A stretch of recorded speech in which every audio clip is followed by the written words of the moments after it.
For years, royal watchers assumed Queen Elizabeth's most valuable treasures were the jewels displayed at coronations, state openings, and historic ceremonies.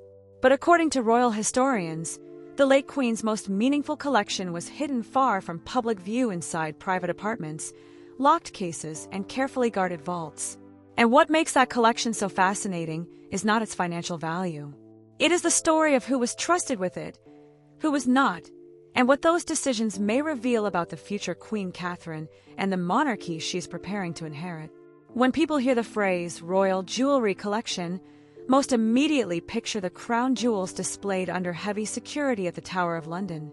They imagine crowns, scepters, diamonds, and ceremonial treasures belonging to the British state. But according to royal historians, Queen Elizabeth II possessed another collection that was far more personal and, in many ways, far more significant. This was not the nation's collection. It was hers, a private archive of heirlooms, gifts, bracelets, earrings, necklaces, and tiaras accumulated across decades of royal life, each carrying memories, relationships, and stories known only to a small circle of trusted individuals.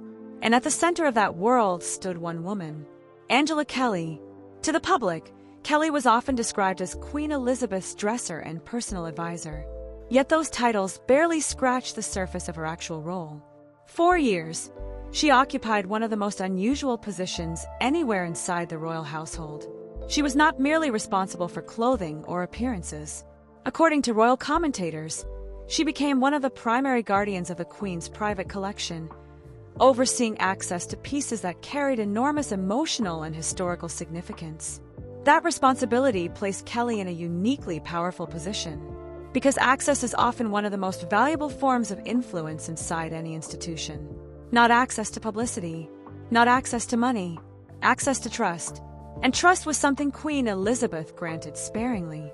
The collection Kelly helped oversee reportedly contained pieces associated with royal weddings, state visits, family milestones, diplomatic relationships, and some of the most important moments of Elizabeth's reign. Many of these items rarely appeared in public and spent years stored away from cameras and public discussion, which naturally raises an intriguing question. How did the Queen decide who could wear them? Because according to many royal observers, these decisions were rarely random. Jewelry inside the royal family is not simply decoration. It communicates history, it communicates acceptance, and sometimes, commentators argue, it communicates something even more powerful: trust. That is why discussions surrounding access to the Queen's private collection have fascinated royal watchers for years. Reports and biographies have long suggested that certain members of the royal family enjoyed greater access to specific heirlooms than others. While palace officials rarely comment on such matters publicly, observers have spent decades examining patterns, assignments, and appearances for clues. And according to many commentators, those patterns often appeared remarkably deliberate, particularly after major moments of transition inside the royal family. One such moment arrived in 2005 when King Charles, then Prince of Wales, married Camilla. Publicly, the marriage marked the beginning of a new chapter. It followed years of scrutiny, controversy, and intense media attention. The institution was eager to move forward, stabilize public perceptions, and establish a clear role for Camilla within royal life. Yet according to accounts discussed by royal biographers, questions soon emerged regarding access to certain pieces within Elizabeth's private collection. Reports suggested inquiries were made through appropriate channels concerning specific heirlooms associated with the Queen's personal vault. Whether those requests involve particular pieces or broader access remains a subject of ongoing debate among historians and commentators. What attracted attention, however, was not the requests themselves. It was the response, or more accurately, the absence of one. Several royal writers have described a pattern of silence surrounding such inquiries, a silence that has since become one of the most discussed aspects of the story. Because Queen Elizabeth had a reputation for communicating through actions rather than public declarations. She rarely explained her thinking. She rarely commented on family dynamics. And she almost never addressed palace speculation directly. Instead, observers learned to watch what she did, who she invited, who she trusted, who she positioned at important moments. And according to many royal analysts, those decisions often revealed more than official statements ever could. This is where the story becomes particularly fascinating, because over time, attention gradually shifted away from questions surrounding access and toward another figure who was steadily rising within the royal family: Catherine. At first, Catherine Middleton entered royal life under extraordinary pressure. She was marrying the future king's son, entering one of the most scrutinized institutions in the world, and stepping into a role previously associated with Diana, Princess of Wales. Expectations were enormous. Mistakes would be amplified. Every appearance would be analyzed. Yet, according to commentators, Catherine approached that challenge in a way that immediately caught Queen Elizabeth's attention. Patience, discipline, consistency. Rather than attempting to transform the institution, she appeared determined to learn it. Rather than seeking attention, she focused on responsibility. Rather than rushing toward prominence, she allowed trust to develop gradually. And that distinction may prove crucial to understanding everything that happened next.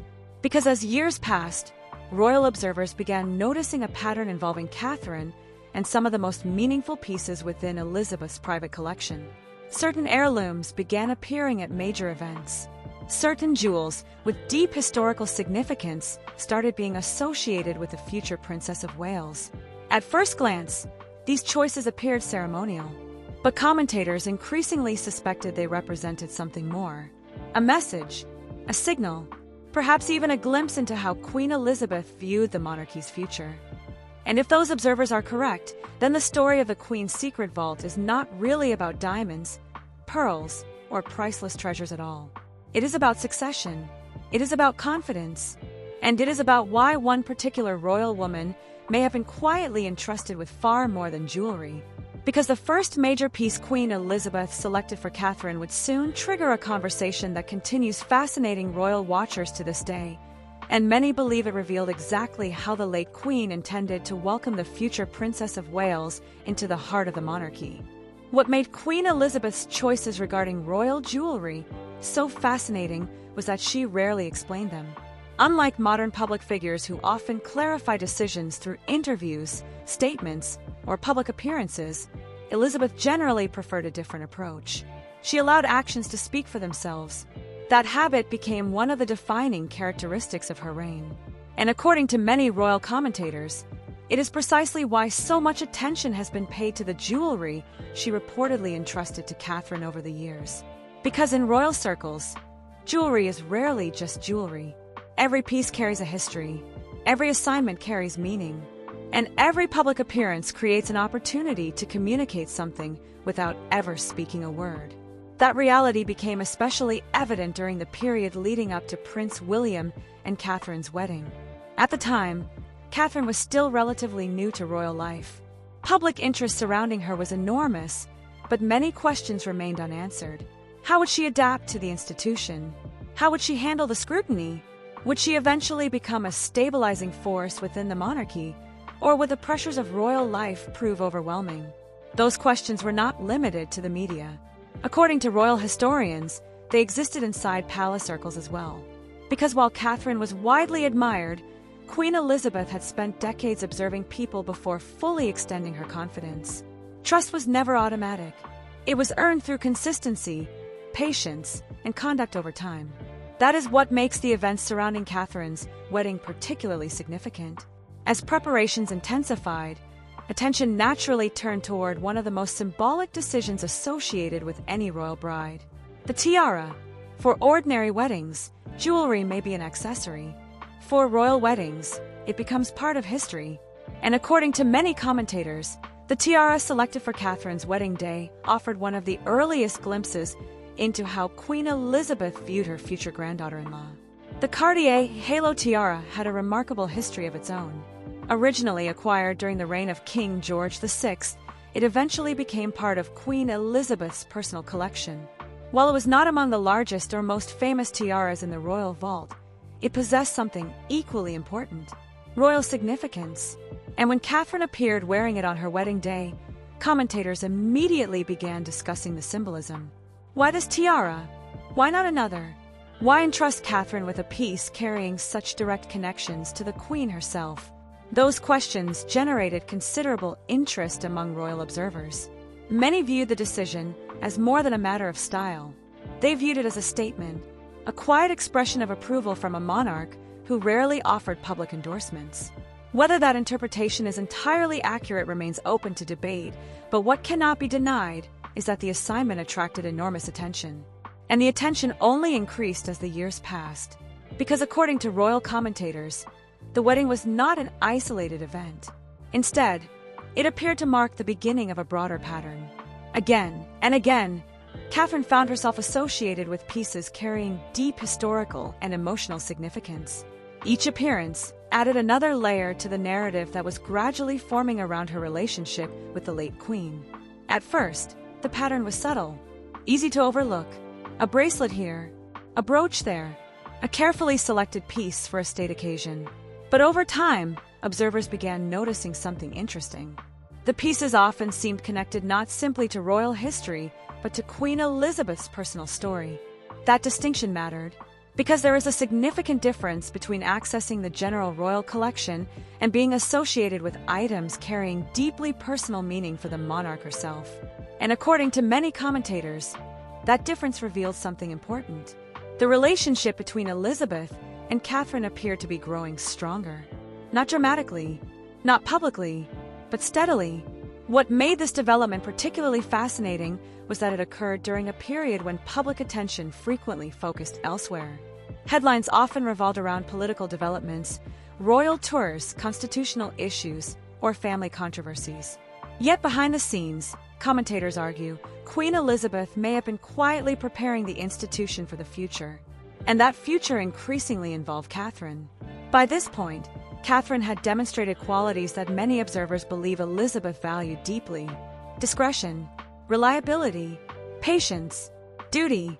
Unlike figures who sought immediate prominence, Catherine appeared comfortable allowing her role to develop gradually.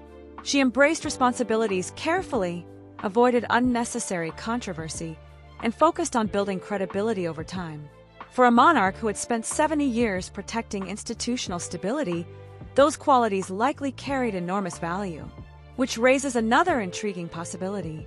Were these jewelry assignments merely ceremonial decisions, or were they part of something larger? Many royal historians lean toward the second explanation, not because they believe Elizabeth was sending dramatic secret messages, but because monarchs often think in generations rather than news cycles. They prepare institutions for the future long before the public recognizes what is happening. And if that is true, then the jewelry Catherine wore may have represented more than historical heirlooms. They may have represented confidence. Confidence in her judgment, confidence in her future role, confidence in her ability to help guide the monarchy through the decades ahead. Yet if the wedding tiara represented an early signal, another piece would soon attract even greater attention among royal commentators. Because unlike a ceremonial wedding accessory, this next heirloom carried profound emotional connections to Queen Elizabeth and Prince Philip themselves. And when Catherine was entrusted with it, many observers began wondering whether the late queen was revealing something far more personal about the woman she believed would one day stand beside Britain's future king. What made the relationship between Queen Elizabeth and Catherine so fascinating to royal commentators was that it appeared to deepen gradually rather than dramatically. There was never a single moment when the late queen publicly announced that Catherine had earned her complete confidence. That simply was not Elizabeth's style. Throughout her 70-year reign, she rarely offered grand declarations about family relationships. Instead, observers learned to study her actions, her choices, and the responsibilities she entrusted to particular individuals. And according to many royal historians, some of the clearest signals came through the jewelry Catherine was increasingly seen wearing at important moments. By this stage, commentators had already noticed a pattern. The wedding tiara had attracted attention. Subsequent jewelry selections generated discussion. And yet many observers believe one particular piece carried a significance that extended far beyond royal fashion. Because unlike ceremonial pieces associated primarily with public appearances, this heirloom carried a deeply personal connection to both Queen Elizabeth II and Prince Philip. The Edinburgh Wedding Bracelet. Royal historians frequently point out that this bracelet occupies a special place within the story of Elizabeth's life. It was not simply another jewel within an enormous collection. It was connected to one of the most important chapters of her personal journey, the beginning of her marriage to Prince Philip, a partnership that would endure for more than 7 decades. That history alone made the bracelet extraordinary. But what attracted the attention of commentators was what happened when Catherine began appearing with it. Immediately, questions emerged. Why this piece? Why now? And what message, if any, was Queen Elizabeth communicating through the decision? As always, definitive answers remained elusive. The Queen rarely explained such choices, yet that silence only encouraged greater speculation. Many royal analysts argued that the bracelet represented something different from the wedding tiara. The tiara symbolized entry into royal life. The bracelet, however, appeared to symbolize acceptance into something much more personal, the Queen's own story. And according to commentators, that distinction may be incredibly important. Because while public roles can be assigned through protocol, personal trust is earned differently. It develops over years through conduct, consistency, and reliability. Queen Elizabeth spent her entire life surrounded by people seeking her approval, yet those who truly gained her confidence formed a much smaller group. That reality is one reason why observers paid such close attention to Catherine's growing association with items connected directly to Elizabeth herself. The more the pattern developed, the more commentators began asking whether the late Queen viewed Catherine not simply as Prince William's wife, but as an essential part of the monarchy's future. And there were certainly reasons to support that interpretation. By this point, Catherine had already demonstrated many of the qualities that royal historians believe Elizabeth admired most: patience, self-discipline, a commitment to duty, an ability to remain composed under extraordinary scrutiny. Unlike many public figures thrust into global attention, Catherine rarely appeared eager to dominate headlines. Instead, she often adopted a quieter approach, allowing her work and responsibilities to define her public image. For a monarch who spent decades prioritizing stability over spectacle, those qualities likely carried enormous weight. And that may explain why the bracelet story resonated so strongly. Because to many observers, it appeared to represent more than access to a valuable heirloom. It represented continuity, the continuation of values, the continuation of traditions, the continuation of a particular vision of monarchy that Queen Elizabeth had spent her life protecting. Yet perhaps the most interesting aspect of the discussion involved what was happening simultaneously elsewhere within the royal family. As Catherine's position appeared to strengthen, commentators increasingly contrasted her experience with that of other senior royals. Again, much of this discussion involved interpretation rather than confirmed fact. But royal watchers could not help noticing the difference in perception. Some figures seemed associated with institutional responsibility. Others seemed associated with personal influence. And in the minds of many observers, Catherine increasingly belonged to the first category. That distinction matters because institutions tend to reward individuals who strengthen long-term stability. Popularity comes and goes. Public opinion fluctuates. Yet monarchies survive through continuity. And according to many royal commentators, Catherine appeared to embody exactly that principle. Which may be why discussions surrounding Queen Elizabeth's jewelry choices continued growing more intense. The pieces themselves were beautiful. Their histories were fascinating. But the real story was never about gemstones or precious metals. It was about trust, who received it, how they earned it, and what it revealed about the future. By now, many observers believed the pattern was becoming impossible to ignore. One meaningful heirloom might be coincidence. Two might simply reflect circumstance. But when multiple pieces connected to Queen Elizabeth's personal history repeatedly found their way to Catherine during important moments, commentators naturally began searching for a larger explanation. And that search would soon lead them to some of the most significant jewels associated with the monarchy itself. Because if the wedding tiara suggested welcome, and the Edinburgh bracelet suggested personal confidence, the next pieces would spark an even bigger debate among royal observers. A debate about status, a debate about succession, and a debate about whether Queen Elizabeth had been quietly signaling her vision for the future queen long before the public fully understood what was happening. What happened next is where many royal commentators believe the story moved beyond personal trust and into the realm of institutional significance. Up until this point, observers could reasonably argue that Queen Elizabeth's decisions reflected affection, confidence, or a strong relationship with Catherine.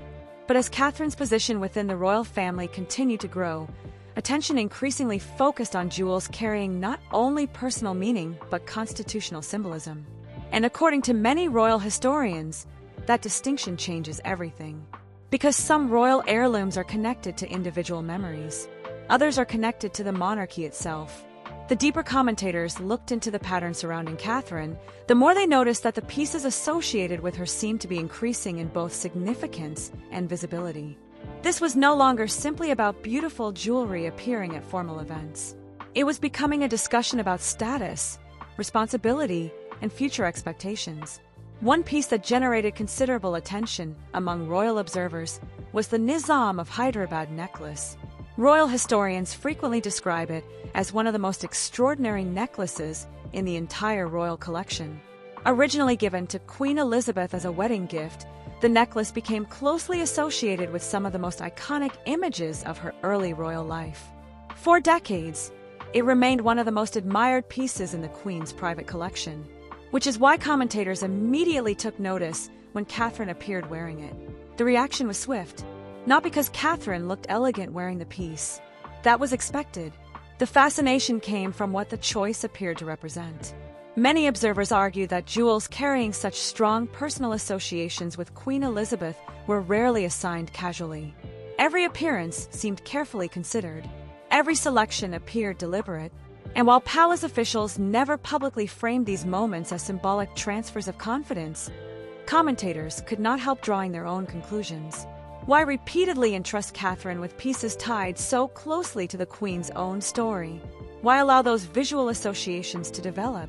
And why did the pattern continue appearing over time?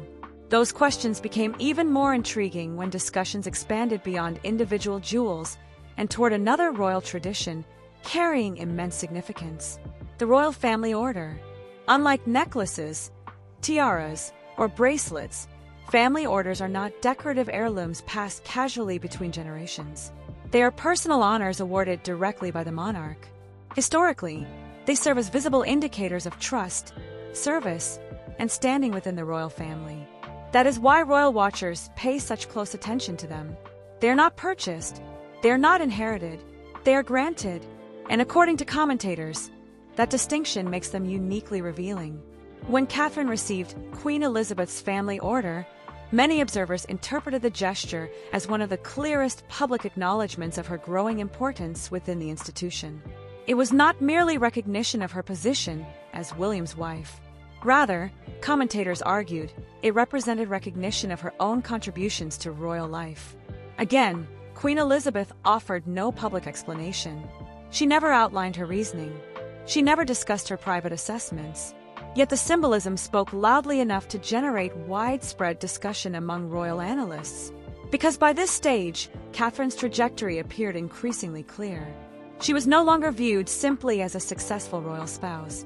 She was being viewed as a future queen. And that distinction fundamentally changed how every decision was interpreted. Observers began examining events through a different lens. Not what does this mean for Catherine today? What does it mean for the monarchy tomorrow? That shift proved significant because it connected Catherine directly to the institution's long-term future. As Prince William moved steadily closer to his eventual role as king, Catherine's importance naturally expanded alongside his. Together, they represented continuity beyond the reign of Charles. The next era, the next leadership team, the next public face of the crown. Many commentators believe Queen Elizabeth understood that reality long before most people did. After all, she spent her life thinking in decades rather than headlines.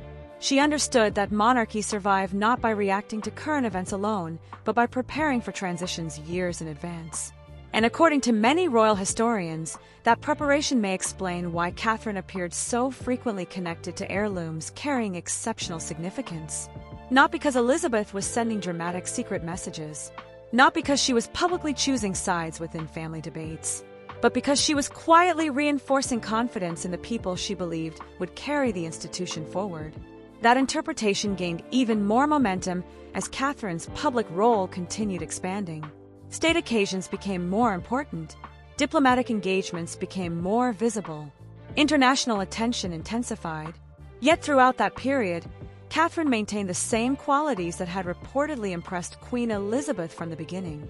Discipline, consistency, restraint, duty.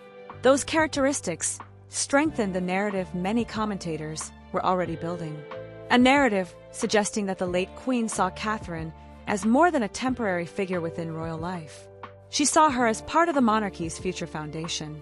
And if that interpretation is correct, then the most significant jewel story was still to come. Because there was one heirloom above all others that captured the imagination of royal watchers around the world. A piece associated not only with Queen Elizabeth, but with Diana, Princess of Wales herself. And when Catherine became linked to that iconic tiara, many observers believe the symbolism reached an entirely different level, one that connected the monarchy's past, present, and future in a way few royal decisions ever have. As the years passed, there was one royal heirloom that came to symbolize Catherine's position within the royal family more than almost any other. It was not the most valuable piece in Queen Elizabeth's collection. It was not the rarest, and it was certainly not the easiest to wear. Yet according to royal commentators, few jewels carry as much emotional weight, public recognition, and historical significance as the Cambridge lover's knot tiara. And when Catherine became closely associated with it, many observers felt they were witnessing something far bigger than a simple jewelry assignment.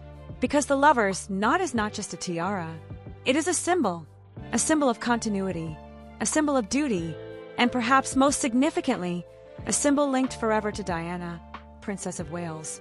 For decades, images of Diana wearing the tiara have remained among the most recognizable photographs in modern royal history. State banquets, diplomatic receptions, official portraits, the piece became inseparable from her public image during one of the most turbulent periods in the monarchy's recent past. That history alone made the tiara extraordinarily sensitive. Any future wearer would inevitably invite comparisons. Any appearance would attract attention, and any decision regarding its use would carry symbolic consequences, which is why commentators paid such close attention when Catherine began wearing it at major royal occasions. Many royal analysts viewed the decision as a remarkable balancing act. On one hand, it acknowledged Diana's place in royal history. On the other, it allowed Catherine to establish her own identity without attempting to replicate anyone else's. That distinction proved important, because throughout her time in royal life, Catherine has generally avoided direct comparisons with Diana. While the media often makes those comparisons, Catherine herself has largely focused on building her own role through service, consistency, and long-term commitment. According to many observers, Queen Elizabeth appreciated that approach. The late Queen understood better than anyone that institutions survive when each generation contributes its own strengths rather than attempting to recreate the past. And that may explain why Catherine's relationship with the lovers not became so significant. Not because she was replacing Diana, because she was helping carry the institution forward. At the same time, another major transition was quietly approaching. Queen Elizabeth's final years. As the monarch entered the closing chapter of her reign, questions surrounding the future of the private collection naturally became more important. The crown jewels would continue following established constitutional arrangements. But the Queen's personal collection occupied a more complicated position. It carried emotional history, family history, institutional history, and according to royal commentators, that created difficult questions about stewardship. Who would wear these pieces in the future? Who would be entrusted with them? And perhaps most importantly, what would those decisions reveal about the monarchy's next generation? Following Queen Elizabeth's passing in 2022, those questions became impossible to avoid. Attention immediately shifted toward King Charles, Queen Camilla, Prince William, and Catherine. The monarchy was entering a new era, and many observers began wondering whether the symbolic patterns established during Elizabeth's reign would continue. That is where the discussion became particularly fascinating. Because by this stage, Catherine had spent more than a decade building a visible relationship with many of the most historically significant pieces associated with the late Queen. State banquets, diplomatic receptions, official portraits, and major public occasions had gradually created a powerful visual narrative. A narrative of continuity, a narrative of trust, a narrative of preparation. Whether intentional or not, that narrative had become deeply embedded in public perception. And according to many commentators, changing it abruptly would have been extraordinarily difficult. By this point, Catherine was no longer simply viewed as Prince William's wife. She was viewed as the future queen, the woman expected to help guide the monarchy through its next chapter, the woman who would one day stand beside the future king, and the woman many believed Queen Elizabeth had quietly spent years preparing for that responsibility. That interpretation continues generating debate among royal watchers. Some argue that jewelry assignments should not be overanalyzed.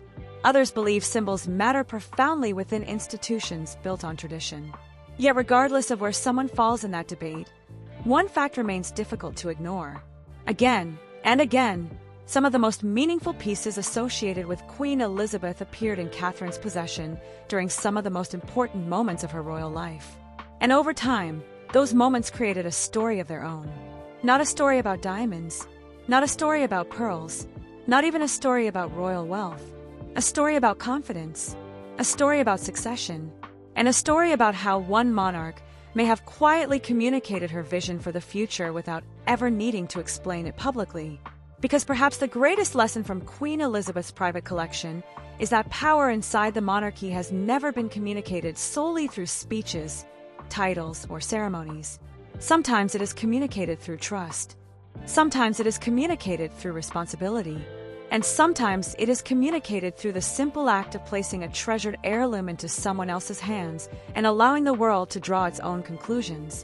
For many royal commentators, that may be exactly why the story of Catherine and Queen Elizabeth's private collection continues attracting attention today. The jewels may be priceless, but the message behind them may be even more valuable. What do you think?